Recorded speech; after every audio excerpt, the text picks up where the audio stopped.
Olá, obrigado pela sua audiência. Aqui no nosso canal Tribo dos Santos. Justiça e paz para todos nós. Isso é muito importante, eu sempre repito. Chegou a hora de desvendarmos e dissiparmos toda a negra nuvem religiosa que a podridão teológica e sacerdotal vem elaborando e a utilizando para alienar, submeter ideologicamente e explorar os povos. Podridão essa sempre aliada às lideranças políticas e econômicas. Façamos uma recapitulação rápida da palestra anterior para não perdermos assim, o fio da meada do tema que envolve o contexto Nietzsche versus Maomé na formação e desenvolvimento do poder do Estado religioso moderno, no curso sócio-histórico em muito longa duração.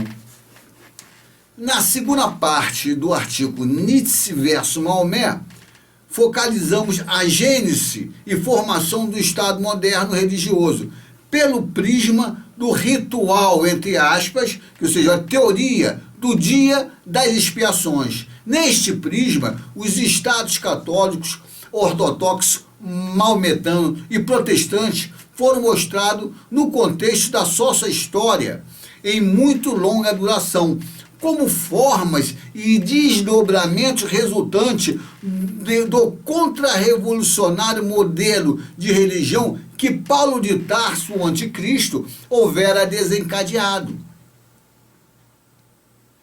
Inicialmente, o Jesus histórico desencadeou uma revolucionária rede de núcleos e qualidades descentralizados contra toda forma de instituição hierarquizada e autoritariamente centralizada, a exemplo das religiões em geral e, em particular, das religiões dos judeus, os fariseus e os saduceus, e do Império Romano. Em razão disto, os teólogos e sacerdotes judeus planejaram, exigiram e obtiveram a morte de Jesus, que assim está representado, enquanto o papel social concernentemente desempenhado na figura do carneiro para o holocausto, lá em Levítico 16:3b.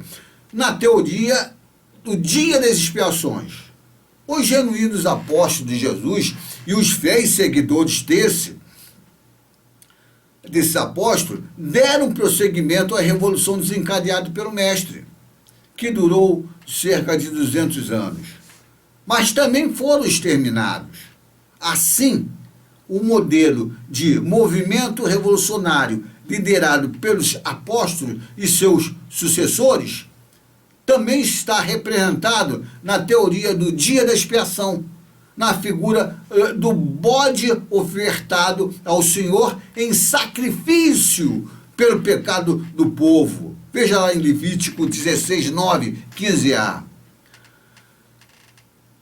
Paulo, o anticristo, desencadeou como forma de resistência à revolução, ou antes desencadeada por Jesus, ele desencadeou o reacionário modelo de instituição social religiosa hierarquizada e autoritariamente centralizada. Paulo era autoritário, que na teoria do dia das expiações está representado no bode expiatório enviado vivo a Azazel, que foi Constantino I, no deserto, que foi a Idade das Trevas. Isso está em Levítico 16:10, 20 e 22.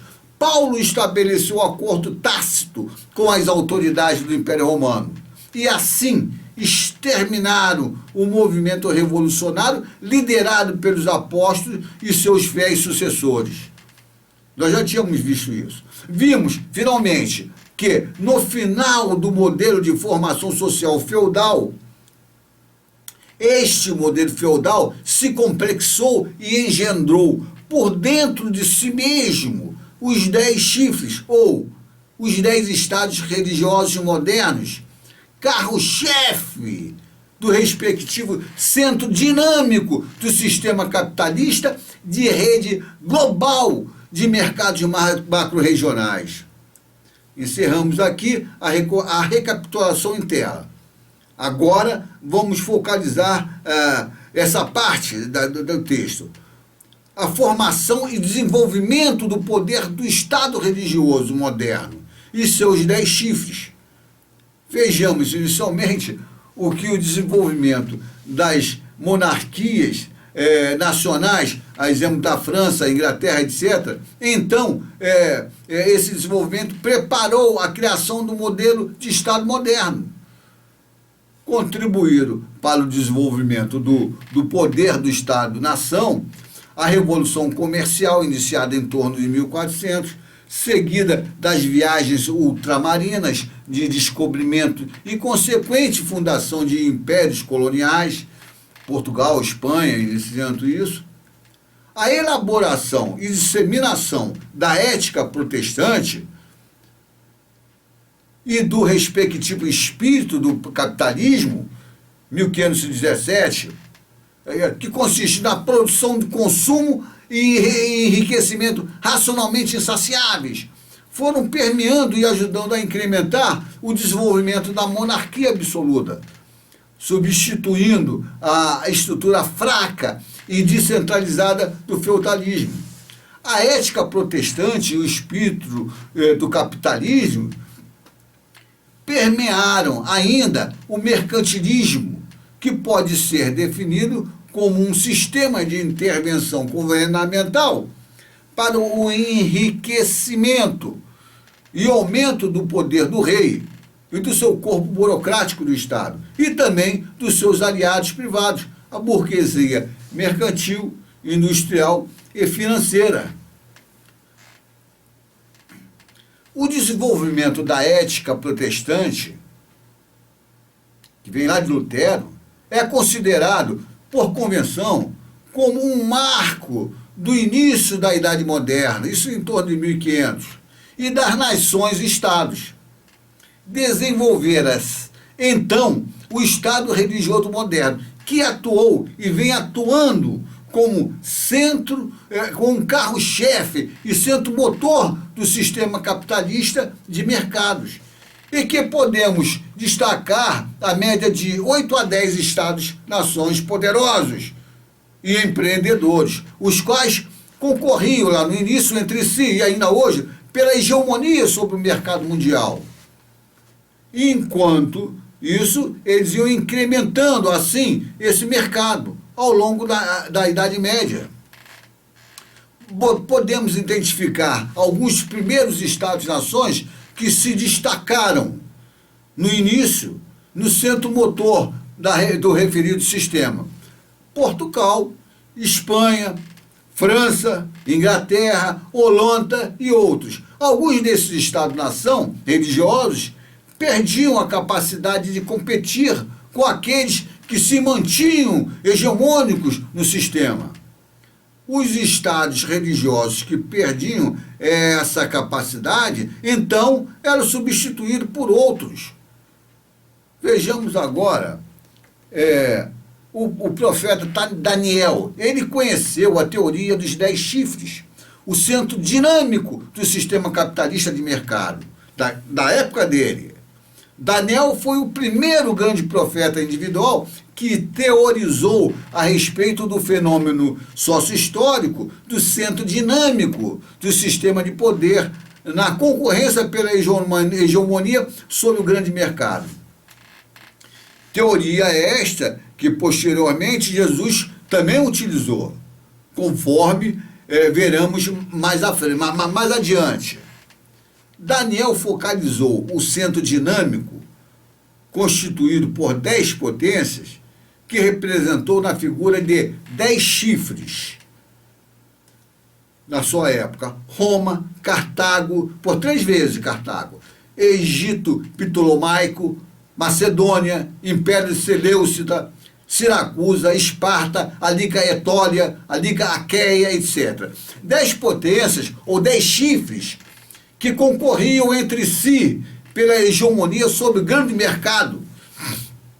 lá no Mediterrâneo, no contexto da transição entre dois grandes impérios e respectivas escalas imperiais de expansão do grande mercado. De um lado, o Império Macedônio em declínio, representado na teoria da genealogia de Adão, no signo Jared, ou seja, o quinto filho de Adão, ou quinta escala imperial pós-diluviana ou pós-segundo período intermediário. E do outro lado, o início da ascensão do Império Romano, a sexta escala imperial, ou o segundo Enoque, pós-diluviano ou pós-segundo período intermediário. Daniel simbolizou o Império Romano enquanto sexta escala imperial em ascensão do grande mercado, na figura de um quarto animal medonho, pavoroso e de uma força excepcional, ao contrário dos outros animais precedentes que ele falou. Esse quarto ostentava 10 chifres, está lá em Daniel 7b. Porém, enquanto apenas uma potência em ascensão entre os 9 outros persistentes, Daniel representou Roma na figura de um chifre menor, que surgiu entre os já existentes, que eu relatei, e que 3 desses foram arrancados para dar lugar ao pequeno chifre Roma, que, entretanto, parecia maior. Isso está lá em Daniel 7, 8, 19 e 25. Os 3 chifres arrancados simbolizavam Cartago 3 vezes submetidas por Roma em ascensão. 264, 218, 149 a.C. O fim da última guerra, em 246 a.C., Roma escravizou e vendeu os sobreviventes e arrasou até os alicerces da cidade. Daniel representou esta estratégia arrasadora que Roma empregara em 217 a.C., também contra Siracusa. Na alegoria, possuía dentes de ferro, devorava, depois triturava e pisava aos pés o que sobrava. Está lá em Daniel 7b. Daniel ordenou o Império Romano como o quarto animal, considerando-o como tendo emergido depois do terceiro, isto é, depois do Império Macedônio, Jared, o qual foi representado na figura de uma pantera com 4 asas, que representou a rapidez da conquista de Alexandre, e 4 cabeças, que representou a divisão do Império de Alexandre depois da morte dele, entre os seus 4 principais generais. Confira lá em Daniel 7:6. O segundo animal representa o Império Babilônico, caldeu, que foi representado, na realidade, na figura de um urso que se erguia sobre um dos lados. Esse lado que ele se erguia era a Pérsia, o outro lado era a Média. E tinha a boca e entre seus dentes 3 costelas, que representou as 3 principais conquistas persas: a Lídia, a Mesopotâmia e o Egito. Está lá em Daniel 7:5. O primeiro animal foi representado por Daniel na figura de um leão, grande poder político, o qual tinha asas de águia, poder político baseado em intensa e extensa atividade comercial de Babilônia. Suas asas foram-lhe arrancadas. Isso representou a redução significativa da atividade comercial. E foi levantado da terra e erguido sobre os pés como um homem, e um coração humano lhe foi dado. Isso representa algum rei ou movimento social de tendência humanista. Talvez o próprio Nabucodonosor, no período em que esteve demente, entre aspas.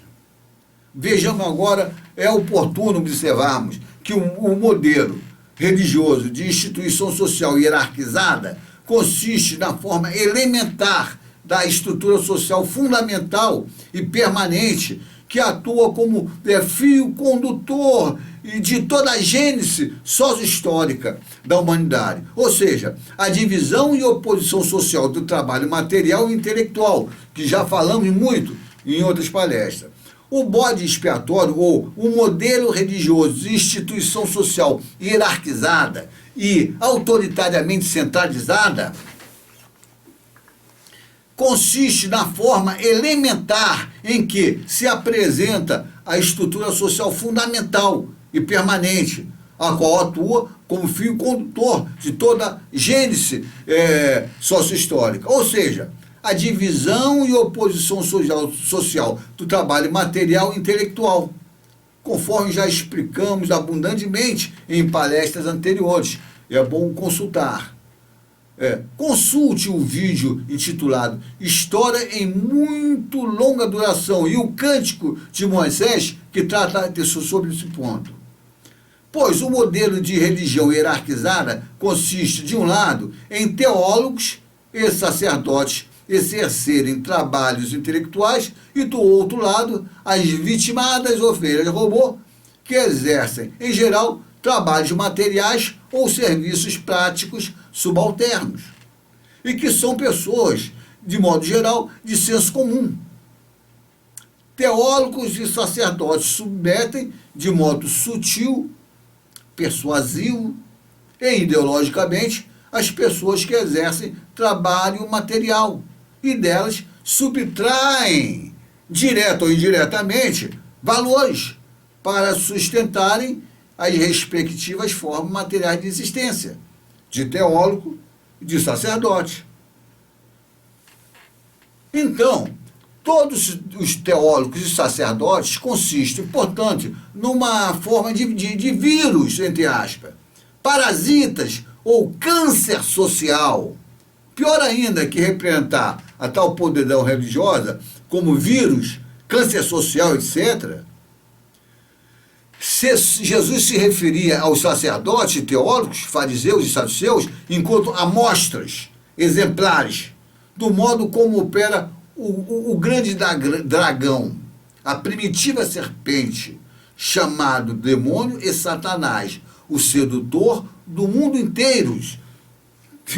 Jesus chama isso assim lá em Apocalipse 12, 9b. Enfim, Jesus se refere ao papel social e ao respectivo modo de existência do teólogo e do sacerdote, e os ideólogos em geral, tanto como referência e protótipo e modo operandi da primitiva serpente chamada demônio ou Satanás, que seduziu Eva. Veja lá isso em Gênesis 3, 1:13.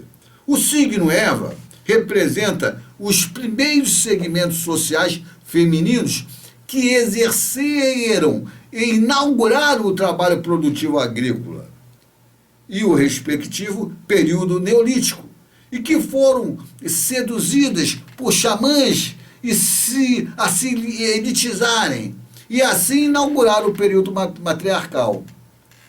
Jesus, foi lá em Mateus 23, 29, 33, e João Batista, está lá em Mateus 3,7, se refere e denunciam o grupo social ou bloco teológico constituído de escribas, que são teólogos de modo geral, e fariseus, tanto teólogos como sacerdotes, fariseus, enquanto amostras exemplares das assassinas serpentes, raça de víboras, a primitiva serpente chamada demônio ou Satanás, como Jesus fala, pois o papel social odioso desempenhado pelos antigos escribas, teólogos e sacerdotes hebreus, característico por terem promovido a morte de inúmeros grandes profetas individuais, na verdade é análogo ao papel social que seria desempenhado então pelos escribas e sacerdotes contemporâneos de Jesus.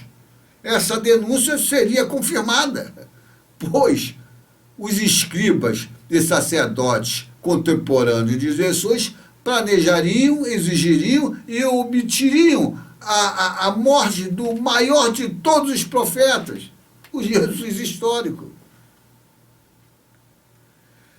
Jesus demonstrou que tanto os antigos teólogos e sacerdotes como os que lhe foram contemporâneos, na verdade, consistem em amostras exemplares e protótipos de assassinos de grandes profetas individuais.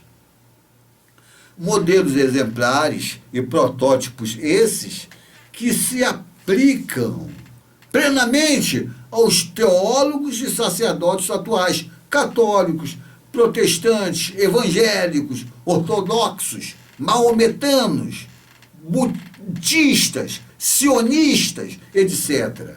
Portanto, devemos estar sempre prevenidos e atentos contra os atuais teólogos e sacerdotes, notadamente por ocasião da volta do Mestre. Teólogos e sacerdotes esses sempre notoriamente empenhados na criação de prosélitos, ou seja, novas subdivisões e oposições religiosas ou partidárias. Ou seja, eles criam pequenas igrejas como grande negócio, pois templo é dinheiro. Templo é dinheiro.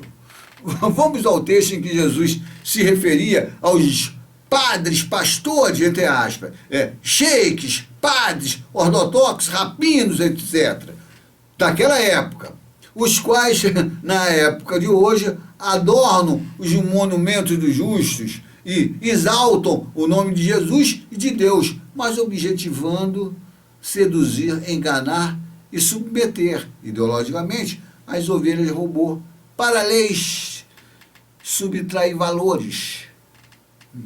Então diz Jesus: ai de vós, escribas e fariseus, hipócritas, edificai sepulcros aos profetas, adornai os monumentos dos justos, e dizei: se tivéssemos vivido no tempo de nossos pais, não teríamos manchado nossas mãos com eles no sangue dos profetas. Aí diz Jesus: testemunhais assim contra vós mesmos, que sois de fato os filhos dos assassinos dos profetas. Acabai, pois, de encher a medida de vossos pais. Serpentes, raça de víboras! Serpente, raça de víboras! Como escapareis do castigo do inferno? Vede, eu vos envio profetas, sábios, doutores, matareis e crucificareis uns, e açoitareis outros nas vossas sinagogas. Persegui-lo-eis de cidade em cidade, para que caia sobre vós todo o sangue inocente derramado sobre a terra. Em verdade vos digo, todos esses crimes pesam sobre essa raça. Está lá em Mateus 23, 29 e 36. Os teólogos e sacerdotes, e os ideólogos em geral, filósofos, cientificistas, etc., isto é, a raça do bloco ideológico atua sempre no sentido de aliciar e se mancomunar com os reis, lideranças políticas, e também com lideranças econômicas, visando se articular com essas lideranças para juntos dominarem e explorarem os segmentos que exercem trabalhos materiais e serviços práticos subalternos. Desse modo, a forma elementar da divisão e oposição social do trabalho material e intelectual, ou seja, o bode expiatório ou a instituição religiosa hierarquizada e centralizada, vem desempenhando a função de fio condutor da gênese sócio-histórica em muita longa duração. Vejamos agora o bode expiatório, ou instituição religiosa hierarquizada e centralizada, desempenhando a função de fio condutor da gênese sócio-histórica em muito longa duração, mas representadas na figura do grande dragão vermelho, lá no Apocalipse, com 7 cabeças e 10 chifres, e nas cabeças 7 coroas.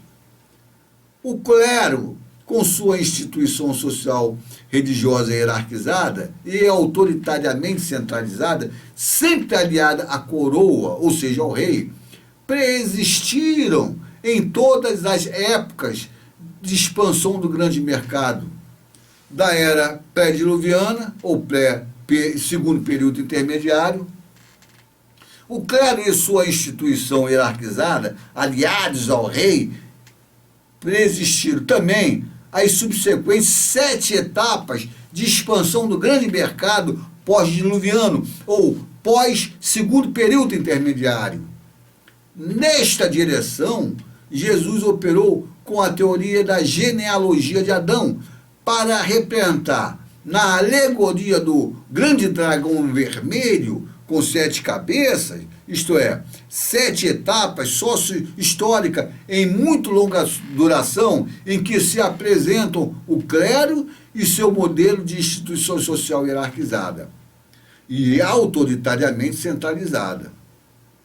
Jesus recorreu à teoria do centro dinâmico. Ele recorreu também à teoria do centro dinâmico do sistema de mercado capitalista, desenvolvido por Daniel e simbolizada em 10 chifres, conforme falamos anteriormente, para representar a média de 10 estados que disputam entre si a hegemonia sobre o grande mercado.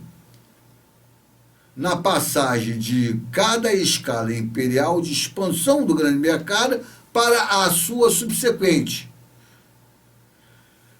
Finalmente, Jesus representou na figura de uma coroa real cada uma das 7 escalas de expansão do grande mercado.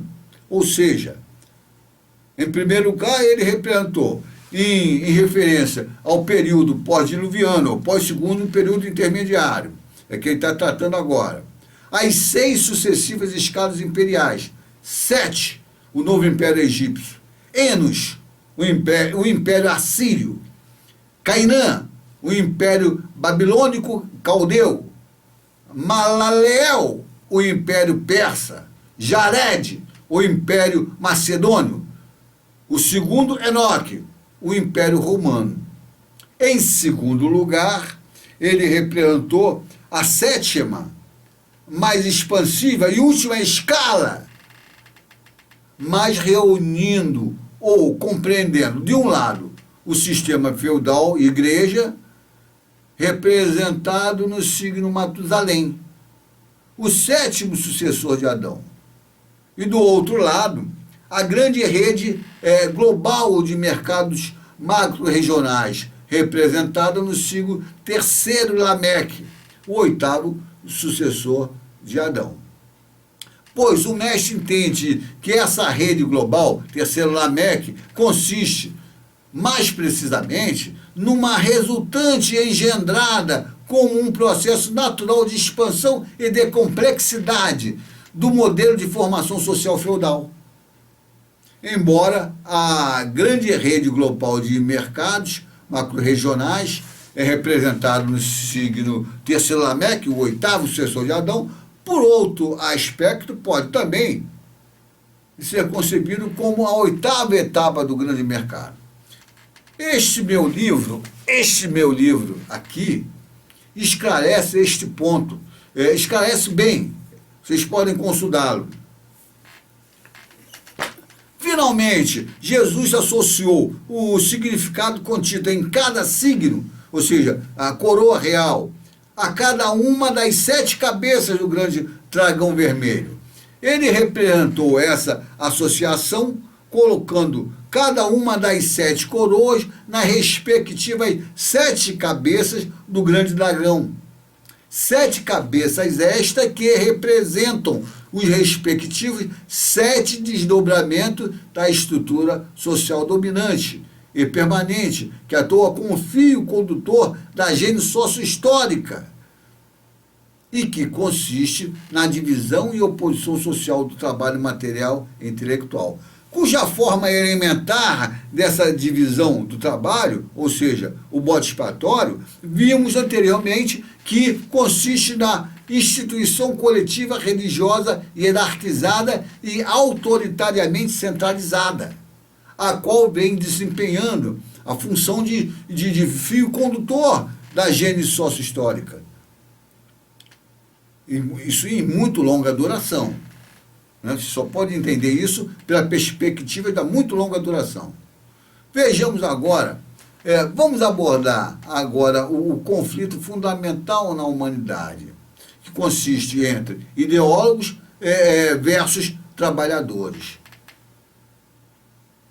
Vejamos agora Jesus focalizando os dois elementos do conflito fundamental na humanidade. Conflito que está definido de modo alegórico, porém ódio entre ti, o ideólogo representado na figura de serpente, e a mulher, signo este representativo dos segmentos trabalhadores.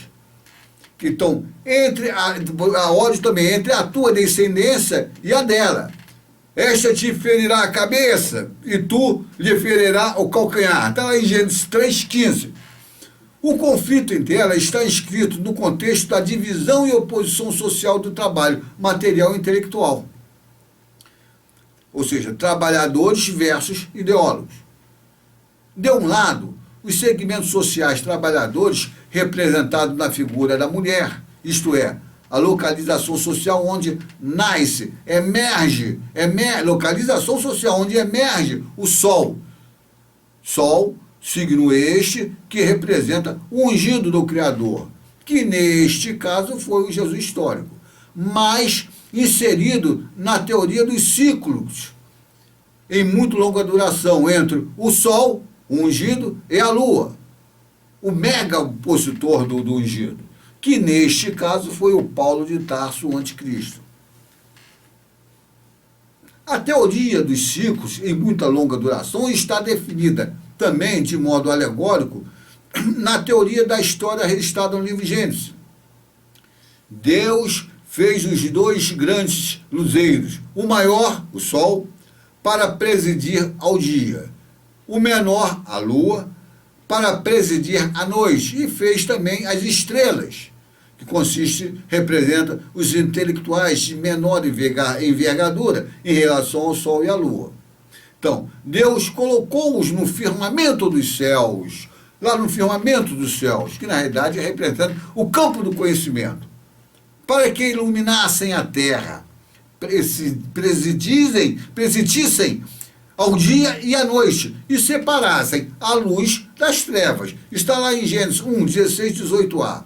Jesus focalizou também os 12 apóstolos, mas os representou na figura de 12 estrelas que se apresentam afixadas numa coroa, que Jesus posicionou na cabeça da mulher. Do outro lado, Jesus focaliza o seu mega opositor e o representa na figura da lua, sob os pés da mulher, isto é, sendo combatida e dominada pela mulher, que representa os segmentos trabalhadores, e que se apresenta, então, preste a gerar o ungido do Criador. Eminente geração é esta que Jesus simbolizou na figura da mulher em trabalho de parto. Desse outro lado, Jesus focaliza ainda o clero e o respectivo modelo de instituição coletiva hierarquizada e autoritariamente centralizada, que são representados na figura de um réptil, o grande dragão vermelho. Então diz ele, apareceu em seguida um grande sinal no céu, uma mulher vestida de sol, a lua debaixo de seus pés, e na cabeça uma coroa de 12 estrelas, os 12 apóstolos. Estava grávida e gritava de dores, sentindo as angústias de dar à luz. Depois apareceu outro sinal no céu, um grande dragão vermelho, com 7 cabeças e 10 chifres, e nas cabeças 7 coroas. Está lá em Apocalipse 1:3. A seguir, Jesus focaliza o referido dragão e suas estrelas intelectuais decaídos a exercerem tentação sobre o jovem Jesus histórico, na expectativa de cooptá-lo para si. Mas ele resistiu e cumpriu o holocausto perpétuo, e foi arrebatado para junto de Deus e do seu trono. Está lá em Apocalipse 12, 4, 5. Adiante, Jesus focaliza os desdobramentos dessa luta no curso sócio-histórico em muito longa duração. Está lá em Apocalipse 12, 6, 18, 13, 1 mais, até a sua volta, que ele focaliza em Apocalipse 14, 1.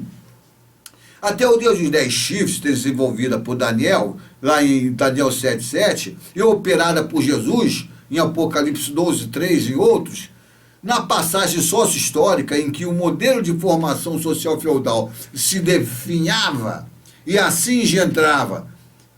Então, como resultante da sua expansão e complexidade, o grande rede global de mercados macro-regionais e o desenvolvimento dos religiosos estados-nação.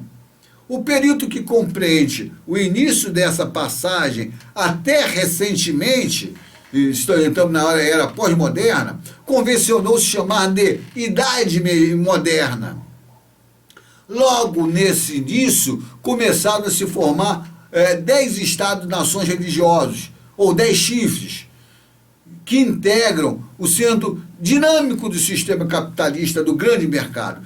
Já vimos que alguns estados não conseguem se manter nesse sistema, enquanto outros assente ao referido sistema. Mas o sistema se mantém, se renova. Cada um dos estados-nação e o sistema dinâmico formado por eles, gradativamente, vão se complexando. Segundo o desenvolvimento técnico e científico impelido pela maldita ética protestante e o igualmente maldito espírito capitalista. Desse modo, eles e o respectivo sistema expandem, não somente durante as grandes guerras, mas permanentemente. As suas áreas de ação destruidora, genocida e exploradora são exercidas permanentemente. Assim, eles exploram e destroem tanto a natureza como os seres humanos trabalhadores.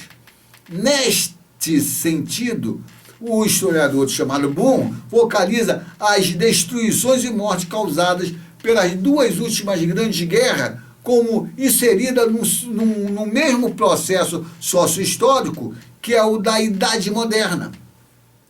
Vejamos, bons. Milhões de pessoas viram-se envolvidas num conflito cujo horror superava tudo quanto antes presenciado fora. O nome pelo qual é geralmente conhecido esses conflitos não está bem aplicado. Não foi ela a Segunda Guerra Mundial da história, mas fez parte de uma série que data dos começos do sistema moderno de Estado. Foi, na realidade, a 10ª. O fato é que conflitos como a Guerra dos 30 anos, a Guerra dos 7 anos e as guerras napoleônicas foram conflagrações mundiais em tudo, menos no nome. A Primeira e a Segunda Guerras Mundiais envolveram muitas nações, mas isso se deveu, em grande parte, às circunstâncias de se haver completado sobre uma área maior a europeização do globo e de ter, por conseguinte, o sistema europeu de estados uma extensão mais ampla. É notória a desgraça que os estados católicos, ortodoxos, islâmicos, protestantes vêm causando sobre os segmentos trabalhadores e, de modo geral, sobre os povos, por onde eles pisam e continuam pisando. Não precisamos, portanto, nos delongarmos muito com exemplos pertinentes. Isso é notório. O Estado católico, vejamos agora, o Estado católico, o Estado português e o espanhol são exemplos do modelo de Estado católico, hegemonicamente católico pelo menos, que se adaptaram menos ao espírito do capitalismo, em relação ao Estado hegemonicamente católico italiano e, sobretudo, em relação ao francês. No entanto, além da violência, alienação e impiedosa exploração exercida por cada corpo burocrático e político dos Estados-nações e seus aliados econômicos e ideológicos contra os respectivos segmentos trabalhadores, todos eles produziram permanentemente genocídio, miséria e sofrimento nos povos das respectivas colônias, em diversas partes do mundo. Por exemplo, a casta portuca descendente e seus aliados eugenistas vem dando continuidade ao extermínio de índios aqui no Brasil, mas também de mestiços, negros e mesmo brancos pobres nas periferias das cidades, a falso título de combate à criminalidade e ao narcotráfico.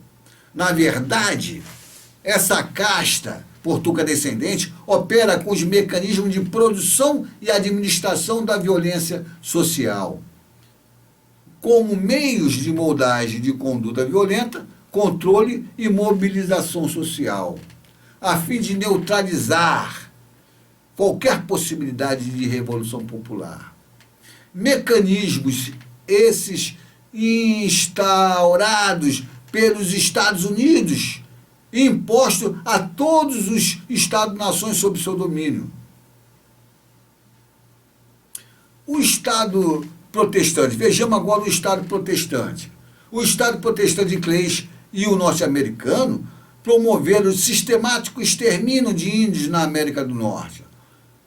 O Império Inglês provocou genocídio, desgraça, miséria, desde o início da Idade Moderna, nas suas respectivas colônias, espalhadas por toda a parte do globo. O Estado protestante norte-americano e inglês vem, atualmente, levando notoriamente genocídio, miséria e alienação aos segmentos trabalhadores por onde eles pisam. O Estado ortodoxo russo se libertou em 1480 de cerca de 200 anos do jugo tártaro-mongol, o qual adotara a religião muçulmana. A seguir, o Estado russo estandartizou a defesa da Igreja Ortodoxa face à queda de Constantinopla em 1453 para o Império Otomano e o fim da civilização bizantina. Desse modo, o Estado ortodoxo russo incrementou a expansão imperial sobre outros estados circunvizinhos, levando morte e miséria tanto sobre os seus segmentos trabalhadores, como os desses estados que eles submeteram. A partir da Revolução Russa de 1917, sacerdotes e políticos marxistas desbancaram a falso título de implantar a ditadura do proletariado, desbancaram tanto o corpo burocrático do Estado ortodoxo, a aristocracia rural e o respectivo clero, como também a incipiente e retardatária burguesia russa. Despancou elas da posse dos meios e modos de produção. Assim, eles instauraram o Estado marxista, caracterizado pelo capitalismo de Estado, em que os segmentos trabalhadores continuaram sendo explorados.